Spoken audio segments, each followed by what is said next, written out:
Never before offer national హైవేపై ఆకర్షణీయమైన commercial plots గజం కేవలం 5,999 రూపాయలకే. జనసేనలో ఏం జరుగుతుంది? జనసేనలో సీనియర్లకి ప్రాధాన్యత ఉందా లేదా? ఆ నోట ఈ నోట ప్రజల నోట అందరి మాట అదే. మరి కృష్ణా జిల్లా నుంచి ఇప్పుడు అధ్యక్షుడిగా జనసేన అధ్యక్షుడు ఉన్న సామినేని ఉదయభాను విషయానికి వస్తే సీనియర్ నాయకుడు స్వర్గీయ వైఎస్ రాజశేఖర రెడ్డి గారి నుంచి ఆయన కాంగ్రెస్ పార్టీలో ఉన్నాడు. అనేక పదవులు, విప్పు పదవి కూడా చూశాడు, అన్నీ చూసాం.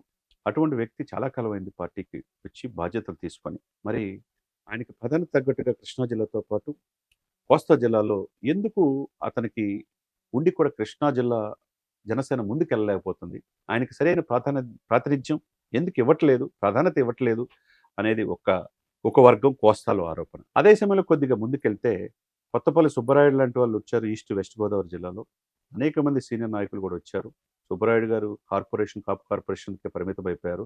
పార్టీని ముందుకు తీసుకెళ్లే, క్యాడర్ని తీసుకెళ్లే గోదావరి జిల్లాలో, ఎందుకంటే పవన్ కళ్యాణ్ గారు సున్నాకే పరిమితం చేస్తానని వైసీపీకి చేశారు. అదేవిధంగా ఉభయ గోదావరి జిల్లాలో బలమైన సామాజిక కాపు సామాజిక 95% పవన్ కళ్యాణ్ వైపు, కూటమి వైపు నిలబడ్డారు. మరి అక్కడ కూడా జనసేన ముందుకెళ్లాల్సిన అవసరం ఉంది కదా, అదొకటి.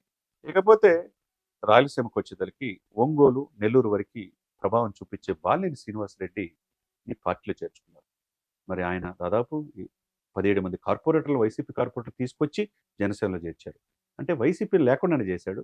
స్వయంగా జగన్మోహన్ రెడ్డి గారి బంధువు.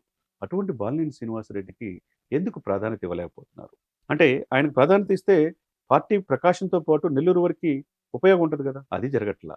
ఈస్ట్ వెస్ట్లో జరగట్లా, ఉత్తరాంధ్రలో కూడా జరగట్లా. అంటే ఇటువంటి సీనియర్ నాయకులు పార్టీలో తీసుకున్నారు. అందరి చూపు జనసేన వైపే ఉంది. జనసేన పవన్ కళ్యాణ్ నీతికి, నిజాయితీకి, నిబద్ధతకి మారుపేరు. ఆయన పార్టీలో ఉంటే ఉజ్వలమైన భవిష్యత్తు ఉంటుందని అందరూ వస్తున్నారు. మరి వారికి తగ్గట్టు ప్రాధాన్యత ఇవ్వాలి కదా. మరి జనసేన క్షేత్రస్థాయిలో నిర్మాణం కూడా జరగాలి కదా అని అందరూ నోట మాట. ఇది ప్రజల్లో ఉన్నదే మనం చెప్తున్నాం. కాబట్టి వీళ్ళకి సీనియర్లు అందరూ కూడా జనసేనలో ఉన్నప్పుడు వాళ్ళకి తగ్గట్టుగా ప్రాధాన్యత ఇవ్వాల్సిన బాధ్యత కూడా ఉంది కదా అనేది అందరి నోట వినపడుతున్న మాట. కాబట్టి ఇక్కడైనా, అంటే పార్టీ ఇప్పుడు 14 నెలలు అయింది అధికారంలో వచ్చి, ఏ పార్టీ అయినా ఏ కూటమైనా కనీసం 2 సంవత్సరాలైనా గాడిలో పెట్టడానికి టైం పడుతుంది. సరే, అదే సమయంలో పార్టీని, జనసేనని 21 సీట్లకే పోటీ చేశారు. 2 ఎంపీలు వచ్చినాయి, బలం బాగానే ఉంది. ఎమ్మెల్సీ స్థానాలు వచ్చినాయి, అంతా బాగానే ఉంది.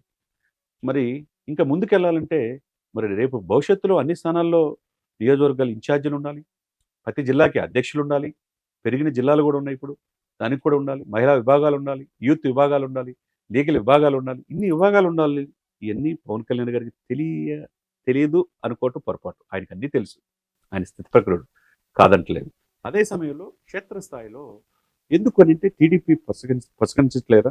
మిత్రధర్మం ప్రకారం సపోర్ట్ చేస్తామని చెప్పేసి బాలినేని గారు జాయిన్ అయిన తర్వాత ఎందుకు అతని ఫ్లెక్సీలు పెట్టి తెచ్చించేస్తున్నారు? ఎందుకు గొడవలు జరుగుతున్నాయి? ఎందుకు శ్రద్ధ మరగట్లేదు?